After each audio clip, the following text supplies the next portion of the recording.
परमेश्वर के नाम की महिमा हो। प्रभु का धन्यवाद कि प्रभु ने एक और अवसर दिया कि हम परमेश्वर के वचन में अध्ययन कर सके। हम जैसा कि करते आए हैं, प्रेरितों के काम की पुस्तक में से अध्ययन जारी रखेंगे। इससे पहले कि हम नए भाग को पढ़ें, हम एक बार जो हमने पिछले सप्ताह सीखा था उसको रिवाइज करेंगे और एक बार और देखेंगे कि हमने क्या क्या किन किन बातों को सीखा था। कोई बता सकते हैं, हम में से कोई बता सकते हैं कि किस भाग में से हमने अध्ययन किया था?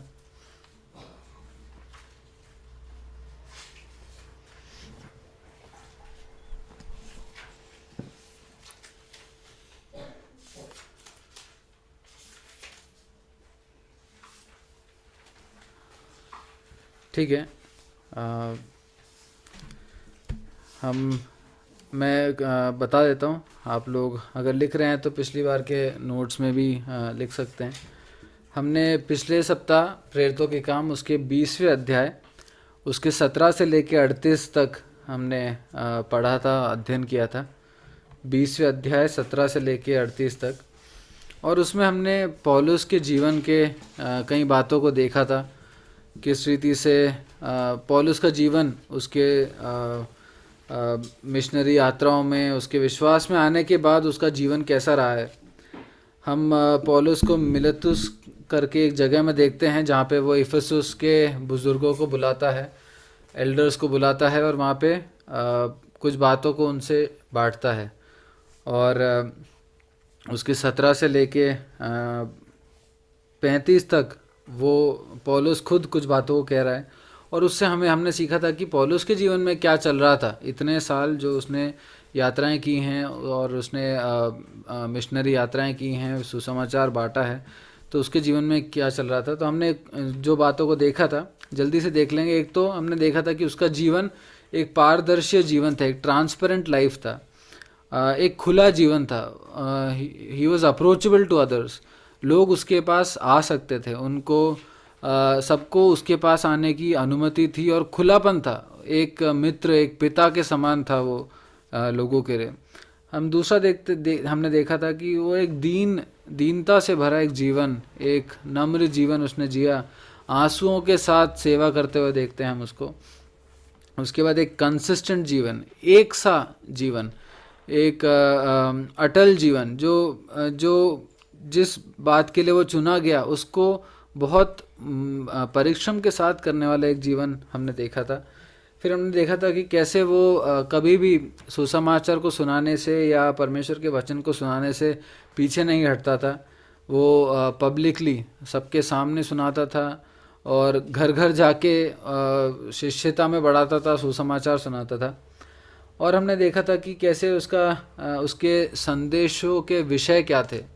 उसके संदेश के हर बार हमने इससे पिछले अध्यायों में जब भी देखा है तो उसके संदेश का मुख्य विषय ये होता है कि मन फिराना, पश्चाताप करना, मन फिराना और प्रभु यीशु मसीह पर विश्वास करना, to repent and to have faith in the Lord Jesus. और वो इस बात को भी हमने देखा था कि उसके संदेशों का विषय अपने मुश्किलों को या अपने परेशानियों को बताना नहीं। वो जब दूसरे कलीसियाओं में भी जाता था, जब दूसरे प्रेरितों को बताता था, तो वो अपने या फिर नए लोगों से मिलता था, तो अपने बारे में नहीं, वो प्रभु यीशु मसीह पर विश्वास करना, पाप की अवस्था के बारे में, पश्चाताप के विषय में ये बातें बताता था। फिर हमने, जो कि हम कई बार सुनते आए हैं और पिछले सभा में भी देखा था, कि वो उसका जीवन पवित्र आत्मा से बंधा हुआ एक जीवन था। He was controlled by the Holi spirit. उसके जीवन में जो पवित्र आत्मा उसको बोलते थे वो करने वाला एक जीवन उसका था। और हमने देखा था कि उसका जीवन एक शुद्ध विवेक, वो अपने जीवन के लगभग अंत में आ रहा है और वो शुद्ध विवेक के साथ बोल रहा था कि आए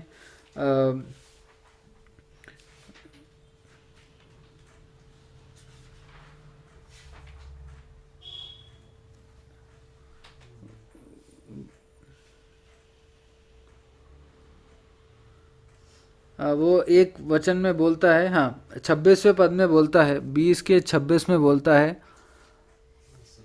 इसलिए मैं आज ही आपको बताता हूँ कि अगर आप में से कोई भी नाश हो जाए तो मैं बेकसूर हूँ। उसको पता था कि मैं बेकसूर हूँ, क्योंकि उसने अपने कर्तव्य को निभाया था, उसने उनके साथ सुसमाचार को बांटा था। तो वो एक शुद्ध विवेक के साथ अब मृत्यु की ओर जा पा रहा है। हम में से अधिकतर लोग ये नहीं कर पाते हैं। हम प्रार्थना करते हैं, लेकिन हमें कई बार ऐसा लगता है कि मैंने अपनी तरफ से जो कर सकता था वो नहीं किया।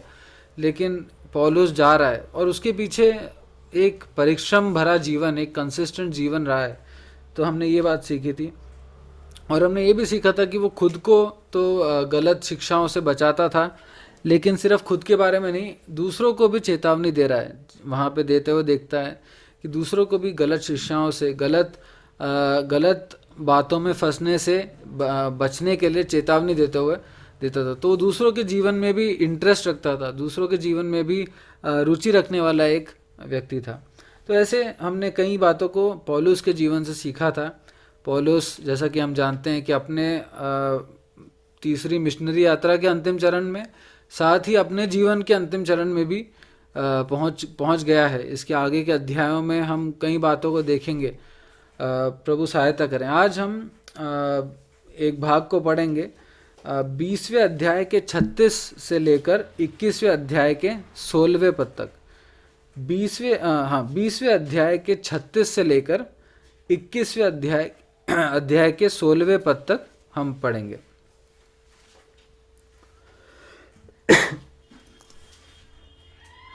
कोई भी भाई पढ़ सकते हैं। यह कहकर उसने घुटने टेके और उन सब के साथ प्रार्थना की। तब वे सब बहुत रोए और पौलुस के गले में लिपटकर उसे चूमने लगे। वे विशेष करके इस बात का शोक करते थे जो उसने कही थी कि तुम मेरा मुंह फिर न देखोगे, और उन्होंने उसे जहाज तक पहुंचाया। जब हमने उनसे अलग होकर जहाज खोला तो सीधे मार्ग से कोस में आए और दूसरे दिन रुदुस में और वहां से पतरा में, और एक जहाज फनीके को जाता हुआ मिला और उस पर चढ़कर उसे खोल दिया। जब कुप्रुस दिखाई दिया तो उसने उसे बाएं हाथ छोड़ा और सूरिया को चलकर सूर में उतरे, और वहां जहाज का बोझ उतारना था। और चेलों को पाकर हम वहां 7 दिन तक रहे। उन्होंने आत्मा के सिखाए पौलुस से कहा कि यरूशलेम में पाँव न रखना। जब वे दिन पूरे हो गए तो हम वहां से चल दिए, और सब ने स्त्रियों और बालकों समेत हमें नगर के बाहर तक पहुंचाया, और हमने किनारे पर घुटने टेककर प्रार्थना की। तब एक दूसरे से विदा होकर हम तो जहाज पर चढ़े और वे अपने अपने घर लौट गए। तब हम सूर से जल यात्रा पूरी करके पितुलिमयियुस में पहुंचे और भाइयों को नमस्कार करके उनके साथ एक दिन रहे। दूसरे दिन हम वहां से उतरकर कैसरिया में आए और फिलिप्पुस सुसमाचार प्रचारक के घर में, जो 7 में से एक था, जाकर उसके यहाँ ठहरे। उसकी 4 कुंवारी पुत्रियां थीं जो भविष्यवाणी करती थी। जब हम वहां बहुत दिन रह चुके तो अगबुस नाम एक भविष्यवक्ता यहूदिया से आया। उसने हमारे पास आकर पौलुस का पटका लिया और अपने हाथ पांव बांधकर कहा, पवित्र आत्मा यह कहता है कि जिस मनुष्य का यह पटका है उसको यरूशलेम में यहूदी इसी रीति से बांधेंगे और अन्य जातियों के हाथ में सौंपेंगे। 12 आयत।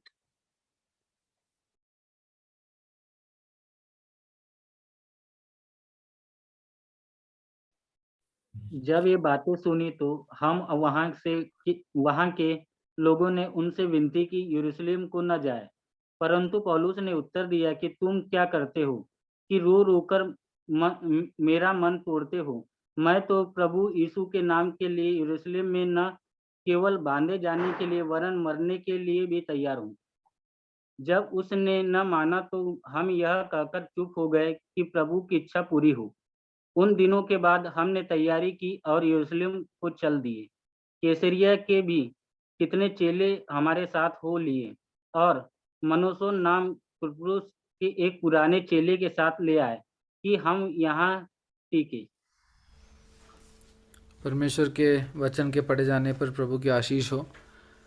आइए हम प्रार्थना करेंगे। प्रभु जी, हम आपके वचन के सामने बैठे हैं। प्रभु आपका वचन है।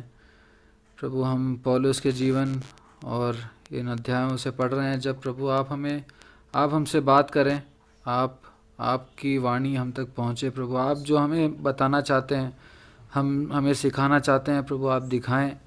हम इस भाग में से कुछ मिस ना करें प्रभु, सहायता कीजिए प्रभु। प्रभु इस समय को अर्थपूर्ण होकर दीजिए प्रभु। इस प्रार्थना को प्रभु यीशु मसीह के नाम में मांगते हैं, आमीन।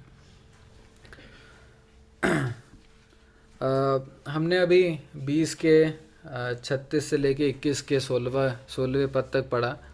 अगर हम 21वें पद को ऊपर से देखें तो उस पद को हम 3 में बांट सकते हैं। ये मैंने अपने हिसाब से बांटा है। एक भाग है जो पहले पद से लेके 16वें पद तक है, जो अभी हमने पढ़ा। उसमें हम देखते हैं कि पौलुस यरूशलेम की ओर यात्रा कर रहा है। उसके बाद 17 से हम देखते हैं कि पौलुस यरूशलेम पहुंच गया है।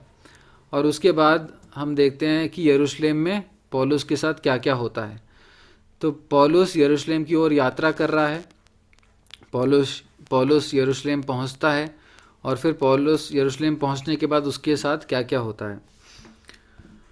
अब अगर हम इसके जो 36 से लेकर 21वें अध्याय के पहले पद तक अगर सिर्फ पढ़ें, मैं उसको उर्दू में पढ़ना चाहूँगा। उसमें ये लिखा है 20 का 36 से लेकर 21 के 1 तक। यह सब कुछ कहकर पौलुस ने घुटने टेक कर उन सब के साथ दुआ की। सब खूब रोए और उसको गले लगा लगा कर चूमने लगे। उन्हें खासकर पौलुस की इस बात से तकलीफ हुई कि आप इसके बाद मुझे कभी नहीं देखेंगे। फिर वह उसके साथ जहाज़ तक गए। और 21 का 1, मुश्किल से इफिसुस के बुज़ुर्गों से अलग होकर हम रवाना हुए और सीधे जजीरा ए कोस पहुंच गए। अगले दिन हम रुदुस और वहाँ से पतरा पहुँचे। ये जो भाग है, ये जो नज़ारा हमें दिखता है, जिस भाग को हमने पढ़ा, ये बहुत ही एक इमोशनल और एक दिल को पिघलाने वाली या थोड़ा उदास कर देने वाला एक भाग है। हम बहुत दिल को छू लेने वाला एक भाग है। हम देख रहे हैं कि पौलुस अब वहाँ से निकल रहा है, और जब पौलुस अब यहाँ से निकल रहा है तो अब वो जानता है, और जो वहाँ थे उनको भी पता है कि अब हम फिर से नहीं मिलने वाले। अब हम फिर से पौलुस कहता है कि अब आप लोग मेरा चेहरा नहीं देख पाओगे। और एक विदाई या फिर एक गुड बाय कहने का एक समय पौलुस के जीवन में आया। अभी इससे पहले उसने कई बार यात्राएं की हैं। उसने एक जगह से दूसरी जगह गया है, शायद वापस हर जगह पे नहीं गया हो, लेकिन अब इसको पता है कि अब तो कोई चांस नहीं है कि मैं वापस इनसे मिलूँगा। और एक विदाई का एक अलविदा कहने का एक समय आया है। हम जानते हैं कि अलविदा कहना खुद में ही बहुत मुश्किल होता है, और भी मुश्किल होता है जब ऐसे किसी भाई या बहन को कह रहे हों जो हमारे दिल के बहुत करीब हो, जिसके साथ काफ़ी समय का संबंध हो, और काफ़ी समय का नहीं हो। अगर हम आगे जब हम पढ़ेंगे तो उसमें लिखा है कि 7 दिन तक वो सूर देश में था, और वहाँ के लोग भी कह रहे थे कि तुम यरूशलेम मत जाओ क्योंकि वहाँ पे समस्याएं हैं।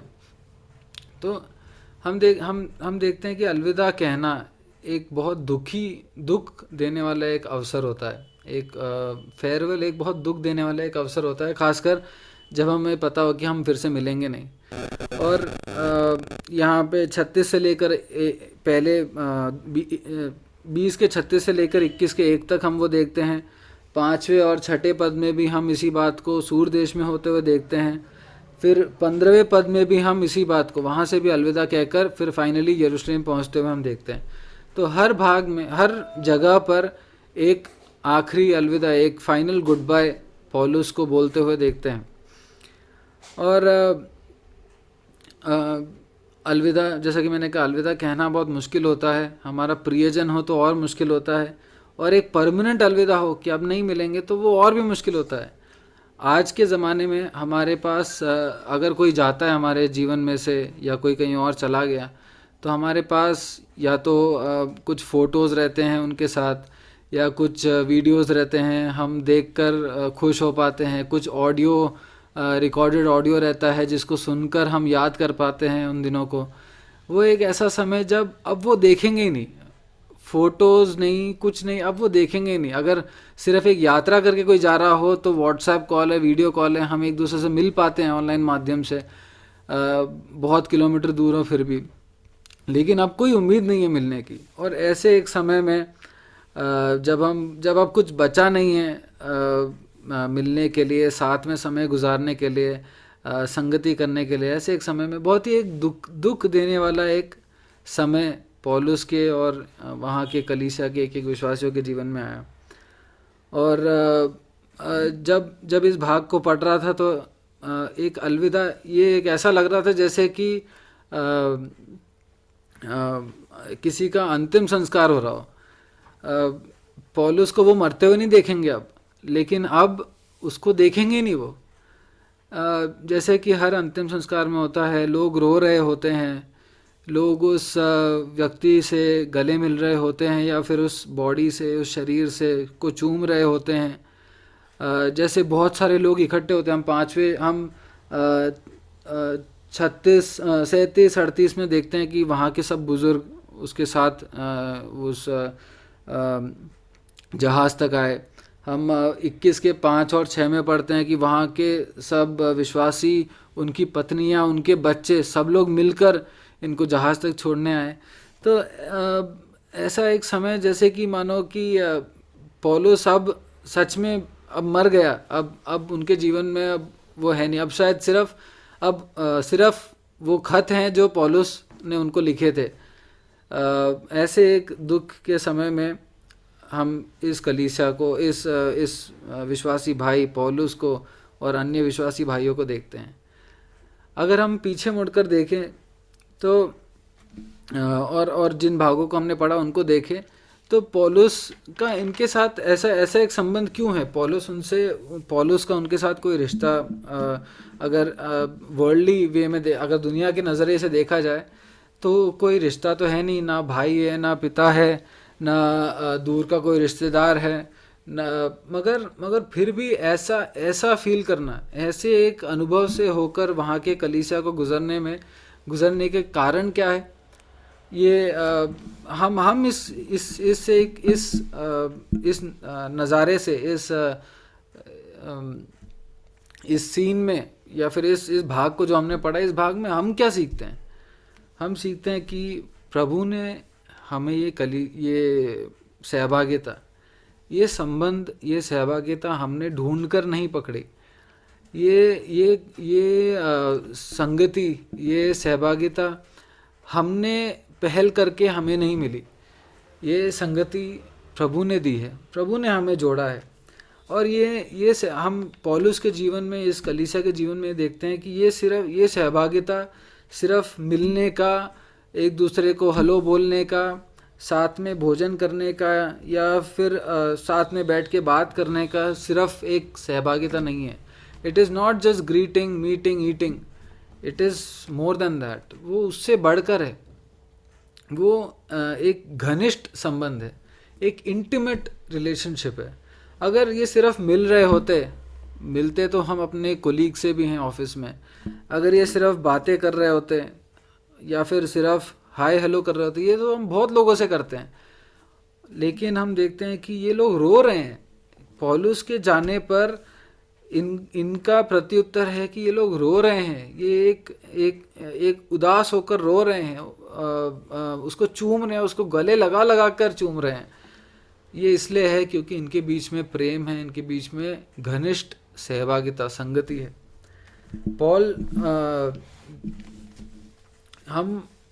हम जब अपने जीवन में जीते हैं, हमारे भी कई मित्र बनते हैं, कई दोस्त बनते हैं, लेकिन उनके साथ का संबंध और हमारे कलीसिया के भाई बहनों के साथ के संबंध में ये एक फ़र्क आता है। हम जिन दोस्तों को बनाते हैं, कहीं ना कहीं एक लिमिट होता है, एक बाउंड्री होती है, क्योंकि हम उनसे, एक तो वो हमसे जुड़े नहीं हुए, खून से नहीं जुड़े हुए, और साथ में उनका परिवार अलग है, कई बार उनके विश्वास अलग हैं, उनके तौर तरीके अलग हैं, तो हमारा एक लिमिट होता है। लेकिन प्रभु में जब हम जुड़ते हैं, जब हम कलीसिया रूप से जुड़ते हैं, तो भले ही हम हम परिवार एक नहीं होगा, भले ही हम अलग अलग कल्चर्स में से आते होंगे, अलग अलग संस्कृति में से आते होंगे, लेकिन फिर भी हम जुड़ जाते हैं, हम बस जुड़ जाते हैं। और इसको हम एक्सप्लेन नहीं कर सकते। हम इसको अगर जब जब मैं जैसे कहीं मेरे को कई बार ऑफिस से पूछते हैं कि आप कहाँ जाओगे, तो मैं बोलता हूँ कि मैं अपने भैया के यहाँ जा रहा हूँ। तो वो पूछते हैं अच्छा तुम्हारे भैया भी यहाँ रहते हैं क्या?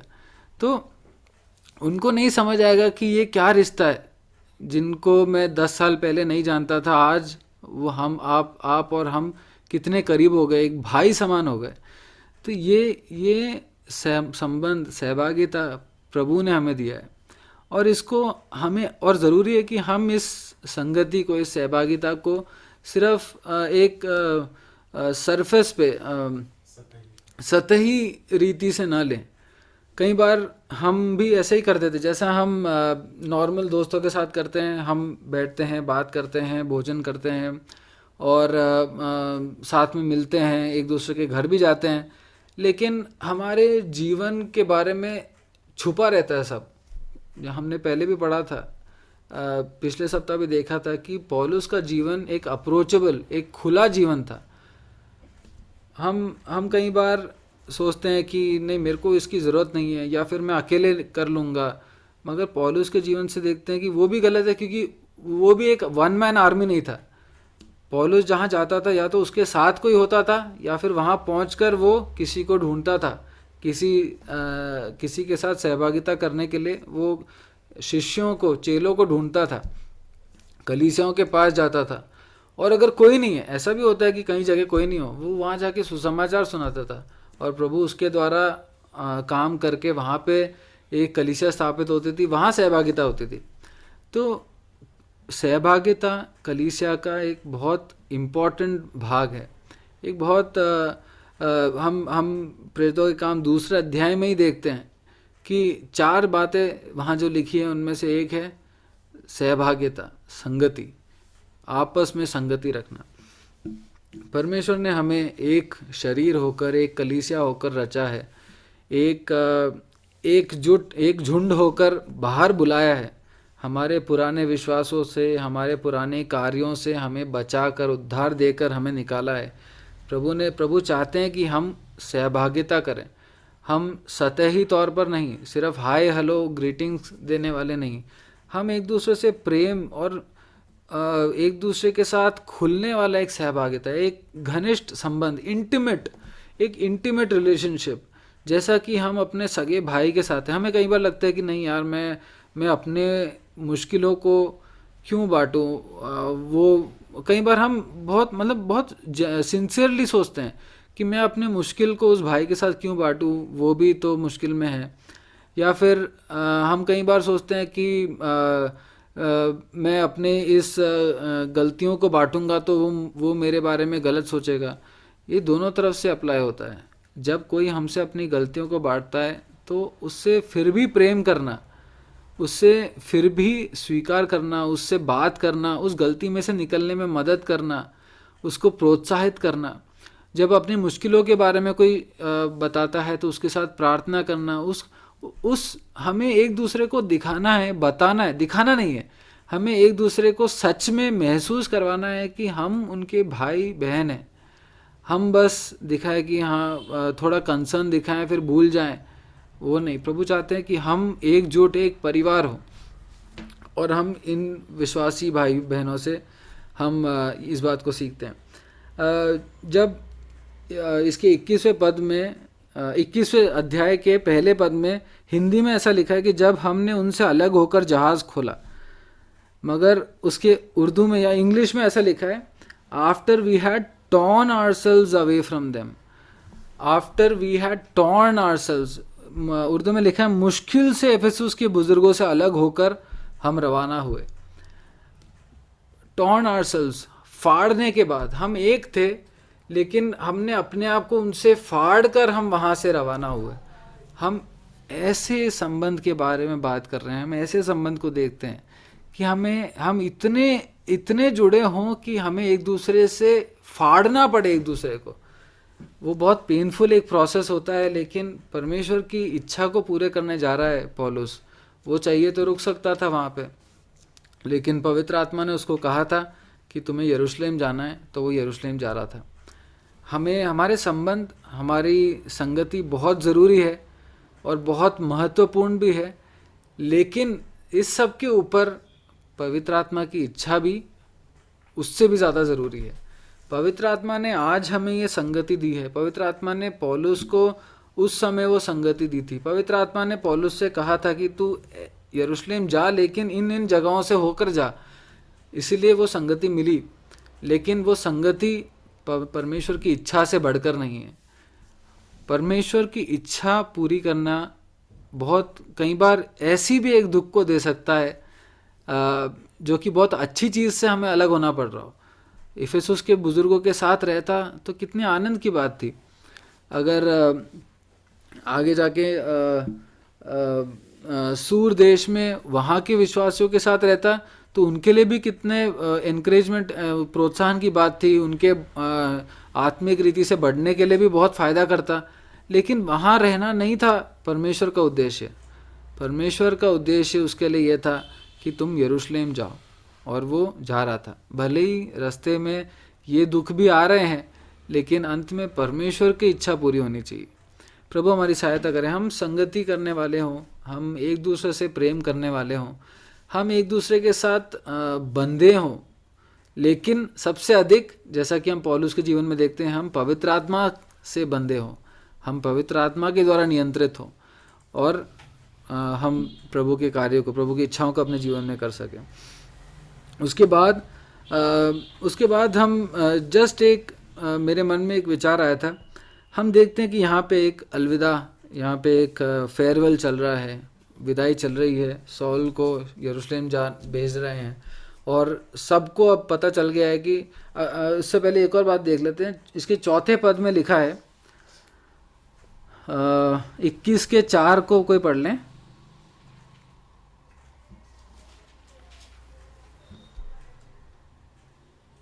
और चेलों को पाकर हम वहां 7 दिन तक रहे। उन्होंने आत्मा के सिखाए पौलुस से कहा कि यरूशलेम में पाँव न रखना।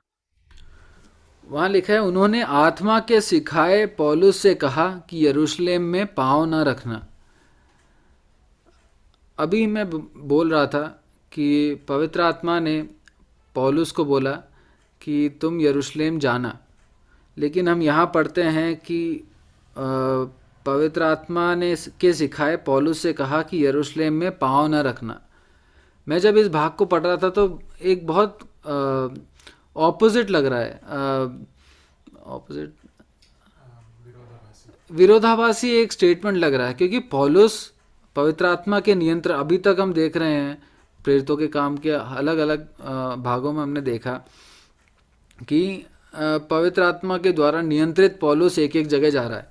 और पिछले सप्ताह और उसके पिछले 2 सप्ताह 3 सप्ताह से हम देख रहे हैं कि यरूशलेम भी पौलुस पवित्र आत्मा के कहने के अनुसार जा रहा है, आज्ञा के अनुसार जा रहा है। लेकिन यहाँ पे लिखा है कि वहाँ के जो विश्वासी थे, उन्होंने आत्मा के सिखाए पौलुस से कहा कि यरूशलेम में पाँव न रखना।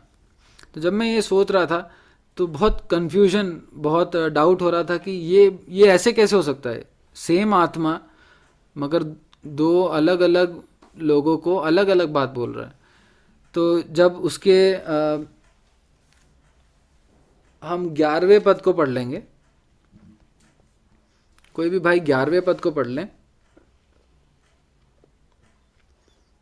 उसने हमारे पास आकर पौलुस का कटिबंध लिया और अपने हाथ पांव बांधकर कहा, पवित्र आत्मा यह कहता है कि जिस मनुष्य का यह कटिबंध है उसको यरूशलेम में यहूदी इसी रीति से बांधेंगे और अन्य जातियों के हाथ में सौंपेंगे। 12वां पद भी पढ़ लें। जब ये बातें सुनी तो हम और वहां के लोगों ने उससे विनती की कि यरूशलेम को न जाए। हम देखते हैं कि यहाँ पे भी एक व्यक्ति, एक नबी आया और वो कहता है कि पवित्र आत्मा ये कहता है कि जिस मनुष्य का ये पटुका है उसको यरूशलेम में यहूदी इसी रीति से बांधेंगे और अन्य जातियों के हाथों में सौंपेंगे। तो पवित्र आत्मा वहाँ पे भी बता रहा है कि आगे समस्या है। और जैसा कि हमने पिछले सप्ताह देखा था, 20वें अध्याय के 23वें पद को भी पढ़ लेंगे। 20वें अध्याय के 23वें पद को भी पढ़ लेंगे। मैं पढ़ लेता हूँ। केवल यह कि पवित्र आत्मा हर नगर में गवाही दे देकर मुझसे कहता है कि बंधन और क्लेश तेरे लिए तैयार हैं। तो पवित्र आत्मा पौलुस को बोल रहा है कि बंधन और क्लेश तेरे लिए तैयार हैं। पवित्र आत्मा ने इस नबी के द्वारा भी कहा कि बंधन और क्लेश तेरे लिए तैयार हैं, 21वें अध्याय के 11वें पद में। और वैसे ही पवित्र आत्मा ने 21वें अध्याय के 4 पद में भी हम देखते हैं कि आत्मा के सिखाए पौलुस से कहा कि यरूशलेम में पाँव न रखना। तो यहाँ क्या हुआ है कि आत्मा ने वहाँ के विश्वासियों को भी बताया कि पौलुस यरूशलेम जाएगा तो बंधन और क्लेश उसके लिए तैयार है। तीनों जगह पवित्र आत्मा सेम बात बोल रहे हैं, लेकिन क्योंकि वहाँ के विश्वासी उससे प्रेम रखते हैं, जैसा कि हम 4 पद में पढ़ते हैं और 12वें पद में पढ़ते हैं, क्योंकि वहाँ के विश्वासी पौलुस से बहुत प्रेम रखते हैं और वो नहीं चाहते कि वो बंधन और क्लेश को पौलुस सहे, उस वजह से वो कोशिश करते हैं कि पौलुस को रोके या फिर यरूशलेम में पाँव न रखना। इसमें इसका अर्थ ये नहीं है कि पवित्र आत्मा ने अलग चीज़ें बोली। इसका अर्थ ये है कि तीनों जगह पवित्र आत्मा सबको स्पष्ट करके दे रहा है कि आगे बंधन और क्लेश रखे हैं, लेकिन प्रेम के कारण पौलुस तैयार है। पौलुस उसके 21 के 15 में 13 में बोलता है, परंतु पौलुस ने उत्तर दिया कि तुम क्या करते हो कि रो रो कर मेरा मन तोड़ते हो। मैं तो प्रभु यीशु के नाम के लिए यरूशलेम में न केवल बांधे जाने ही के लिए वरन मरने के लिए भी तैयार हूँ। पौलुस को जब पवित्र आत्मा ने बोला, हर शहर में बोला कि बंधन और क्लेश तैयार है, उसका रिस्पॉन्स, उसका प्रत्युत्तर ये था कि मैं तैयार हूँ, मैं बांधे जाने के लिए तैयार हूँ, मैं मरने के लिए भी तैयार हूँ। लेकिन दूसरों का प्रत्युत्तर ऐसा नहीं है कि वो नहीं चाहते कि परमेश्वर की इच्छा पूरी ना हो, लेकिन वो पौलुस से प्रेम इतना करते हैं कि वो कोशिश करते हैं कि रोके पौलुस को। वो कोशिश करते हैं कि पौलुस रुक जाए, यरूशलेम ना जाए, उसको दुख ना सहना पड़े, उसको बंधन और क्लेश से बचा लिया जाए, वो प्रेम के कारण। तो और इससे एक बात जो हम सीखते हैं कि पवित्र आत्मा अगर आप में है, मेरे में है, हम सब में है, तो बात एक ही रिवील होगी, उसमें कुछ दो चीज़ें नहीं होगी। पवित्र आत्मा आपको कुछ दिखाए, मुझे कुछ दिखाए, तीसरे व्यक्ति को कुछ और दिखाए, ये कभी नहीं होगा। और उसके प्रत्युत्तर अलग अलग हो सकते हैं। आप शायद उस चीज़ को करने के लिए तैयार हो, हम शायद उसी चीज़ को देखकर शायद रोकने के लिए कोशिश करें क्योंकि हम प्रेम करते हैं, ऐसा हो सकता है। लेकिन पवित्र आत्मा एक ही चीज़, पवित्र आत्मा एक है, हम सब में एक ही पवित्र आत्मा है, और पवित्र आत्मा जो बताता है वो एक है, लेकिन हमारे प्रत्युत्तर अलग अलग हो सकते हैं। खैर, उस बात को देखकर, वो मेरा एक डाउट था, इसलिए कभी आप पढ़ो, आपको ये डाउट आए तो समझने के लिए मैंने इस बात को शेयर किया। प्रभु हमारी सहायता करें। खैर, ये सब बातें, संगति, प्रेम, रोना, और वहाँ से अब विदाई, यरूशलेम की ओर पौलुस की यात्रा, और मृत्यु की ओर पौलुस की यात्रा, और अब कभी तुम मेरे चेहरा नहीं देख पाओगे, ऐसा एक समय अब आ गया है पौलुस के जीवन में। मगर बस एक बार हम पीछे मुड़कर देखें, ये वो व्यक्ति है जिसका नाम शाऊल था। ये वो व्यक्ति है जो बहुत एक जोशीला, एक सरगर्म यहूदी था, जो व्यवस्था का बहुत कठिन रीति से पालन करता था। ये एक ऐसा व्यक्ति था जो ईसाइयों को या फिर कलीसिया को सताता था। लेकिन आज ये एक ऐसा व्यक्ति है जो एक मिशनरी है, जो परमेश्वर का दास है, एक प्रेरित है, जो हजारों अन्य जातियों के पास भेजा गया हुआ एक प्रेरित है, जो हजारों किलोमीटर यात्रा करके, मिशनरी यात्रा करके सुसमाचार सुनाने वाला एक प्रेरित है। एक ऐसा व्यक्ति है जिससे 10, 15, 20 कलीसियाएं जिसके द्वारा परमेश्वर ने स्थापित की हैं। एक डरावने सताने वाले से लेकर पौलुस की एक शाऊल जो कि एक डरावना सताने वाला एक व्यक्ति था, वहाँ से उसकी यात्रा पौलुस एक प्रेरित जिससे लोग इस कदर प्रेम करते हैं कि उसकी अब शक्ल नहीं देखने को मिलेगी तो रोना नहीं रुक पा रहा है। कैसे आया ये परिवर्तन इसके जीवन में? क्यों आया ये परिवर्तन? कैसे बन गया ये शाऊल से पौलुस? क्योंकि हम इस ट्रांसफॉर्मेशन को जानते हैं, इस परिवर्तन के जानते हैं, हम जानते हैं कि पहले वो क्या था, बाद में वो क्या बनने वाला है, किस रीति से प्रभु उसका उपयोग करने वाला है। क्योंकि हम बचपन से इस बात को सुनते आए हैं, इसलिए हमें उसमें उसका एक सरप्राइजिंग, एक अचंभा नहीं होता उसमें। लेकिन हम इमेजिन करें कि हम सिर्फ कि हम उस ज़माने में रहते हैं। हम इमेजिन करें कि हम उस ज़माने में हैं जब जब शाऊल स्तेफानोस के पथराव के समय हाँ में हाँ मिला रहा था। हम उस ज़माने में हैं जब शाऊल दमिश्क की ओर एक खत को लेकर जा रहा था कि कलीसिया को सताऊंगा, कलीसिया के विश्वासियों को जेल में डालूंगा। अगर हम उस ज़माने में रहे तो हम कभी सोच भी नहीं सकते, हम कभी कल्पना भी नहीं कर सकते कि ये व्यक्ति के लिए एक दिन हम रोएंगे। आप जानते हैं यहाँ पे फिलिपुस का नाम रखा गया है, उसके 8वें पद में, उसके 8वें पद में हम फिलिपुस को देखते हैं। Philip is one of the 7, उन 7 लोगों में से है। और उन 7 में से दूसरा एक व्यक्ति कौन था, कोई बता सकता है? स्तेफानोस और फिलिपुस वो 7 लोग थे जिनको प्रेरितों ने चुना था एक बहुत कलीसिया के एक बहुत बड़े उद्देश्य के लिए। फिलिपुस भी उस ज़माने का है जब स्तेफानोस को पथराव किया गया था।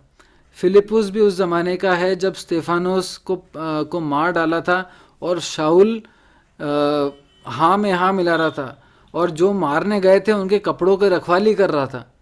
फिलिपुस उस ज़माने का है जब दमिश्क की ओर शाऊल कलीसिया को सताने के लिए भाग रहा था। लेकिन उसी फिलिपुस के घर में आज ये शाऊल है, आज ये पौलुस है।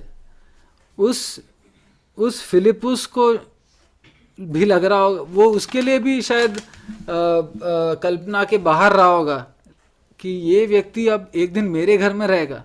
ये व्यक्ति जो सब विश्वासियों को जेल में डाल रहा है, उसमें लिखा है घसीट घसीट कर जेल में ले आने वाला एक समय था। ऐसा एक व्यक्ति बदल गया। क्यों बदल गया? कैसे वो परमेश्वर पे विश्वास करने के कैसे वो शाऊल से पौलुस बन गया? कैसे वो इतने अधिक रीति से फल लाने वाला एक वृक्ष बन गया? कैसे वो परमेश्वर के कार्य को इतने हजारों किलोमीटर तक लेके जा पाए? क्या उसके पास कुछ पहले से ही कोई गिफ्ट था क्या उसके पास क्या उसकी पढ़ाई लिखाई ने ये सब करवाया? क्या उसकी स्ट्रैटेजी, उसने प्लानिंग करी थी क्या? उसके पास कुछ नहीं था। उसके पास एक चीज़ थी जो हम पहले भी देखते आए हैं, आज्ञाकारिता। पवित्र आत्मा की इच्छा के प्रति आज्ञाकारिता, एक सरल आज्ञाकारिता। पवित्र आत्मा ने बोला कि यहाँ जाना है। हम नहीं देखते कि वो किसी के साथ बैठ के प्लान कर रहा है कि अब मेरे को ये सब सेव कर लेता हूँ, फिर मैं वहाँ जाऊँगा तो उपयोग में आएगा। ही lived one day at a time. एक दिन, हर दिन वो पवित्र आत्मा से पूछता होगा या पवित्र आत्मा उसको जब बताता होगा। आज्ञाकारिता में उसने जीवन बिताया। बहुत सिंपल है आज्ञाकारिता में जीवन बिताया, लेकिन बहुत कठिन भी है, क्योंकि आज्ञाकारिता में जीवन बिताने का अर्थ है कि अपनी इच्छाओं को मारना। एक एग्जाम्पल है जो अभी हम अभी देख रहे थे। संगति कितना खूबसूरत है, संगति कितना आनंद देता है, लेकिन उसको उस संगति को त्याग कर यरूशलेम जाना पड़ा क्योंकि वो आज्ञाकारी था।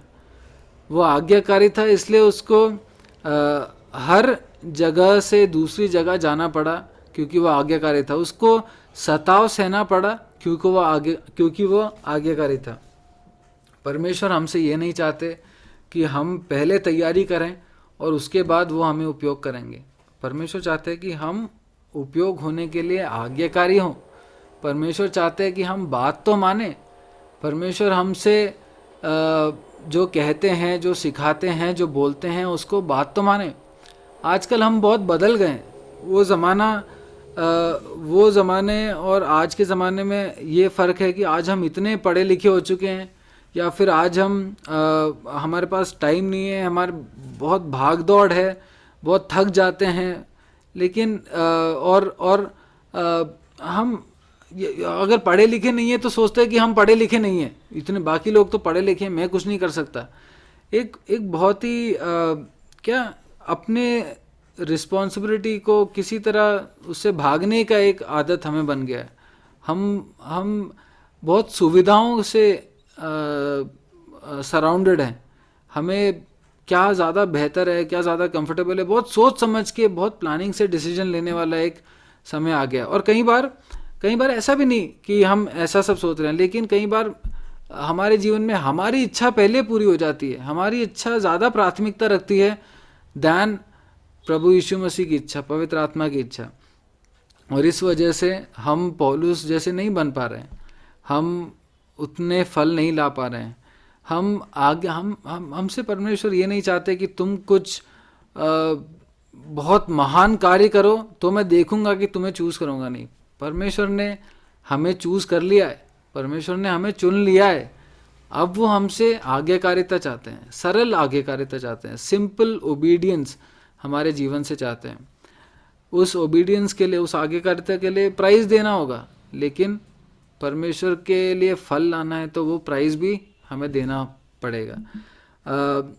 पौलुस और हमारे बीच में एक ही फ़र्क है। अगर हम प्रेरितों के काम उसका पहला अध्याय उसका 8वां पद पढ़ लें।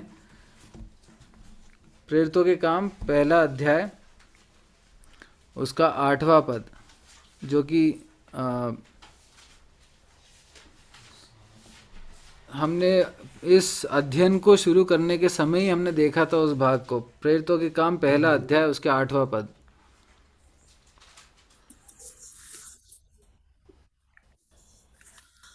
परंतु जब पवित्र आत्मा तुम पर आएगा तब तुम सामर्थ पाओगे और यरूशलेम, सारे यहूदिया और समरिया में, यहाँ तक कि पृथ्वी के छोर तक तुम मेरे साक्षी होंगे।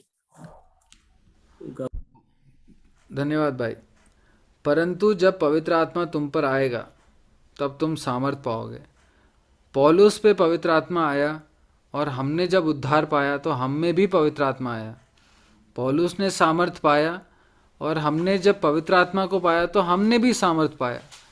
तो हम में और पौलुस में अधिकतर बहुत ऊपर से देखा जाए तो ये फ़र्क दिखता है, आज्ञाकारिता। हम में सामर्थ है, हम में पवित्र आत्मा है, और पवित्र आत्मा हमें दिखाता भी है कि हमें क्या करना है, लेकिन क्या हम उसके प्रति आज्ञाकारी हैं, क्या हम उस कार्य को कर रहे हैं। प्रभु हमारी सहायता करें। हमने कुछ चीज़ों को देखा पौलुस के जीवन में, वहाँ के विश्वासियों के जीवन में। प्रभु सहायता करे कि हम भी एक दूसरे से बहुत घनिष्ठ संबंध रखने वाले एक कलीसिया हो, हम एक दूसरे से बहुत प्रेम करने वाली एक कलीसिया हो, और सिर्फ आपस या अपनी कलीसिया से नहीं, हम विश्वासियों से। पौलुस जहाँ जहाँ गया वहाँ वो ये नहीं कहता रहा कि मेरे को वो ज़्यादा बेहतर लगते हैं। वो वहाँ पे उसके संबंध उनके साथ भी वैसे ही थे जैसे दूसरे कलीसियाओं के साथ थे। वो सबसे प्रेम करता था। हम एक प्रेम करने वाले, एक दूसरों से प्रेम करने वाले, सहभागिता रखने वाले, घनिष्ठ सहभागिता संबंध रखने वाले एक कलीसिया हों। लेकिन बहुत बढ़कर, सबसे बढ़कर हम पवित्र आत्मा के प्रति आज्ञाकारी एक विश्वासी हों। हमें कई बार सहभागिता को से अलग होकर, बहुत मुश्किल से अलग होकर, we might have to be torn away from each other, but परमेश्वर की इच्छा क्या है मेरे जीवन में उसको करने वाले, उसके प्रति आज्ञाकारी होने वाले विश्वासी बन सके। प्रभु हमारी सहायता करें। कोई भी एक भाई प्रार्थना करके इस सभा को समाप्त कर सकते हैं।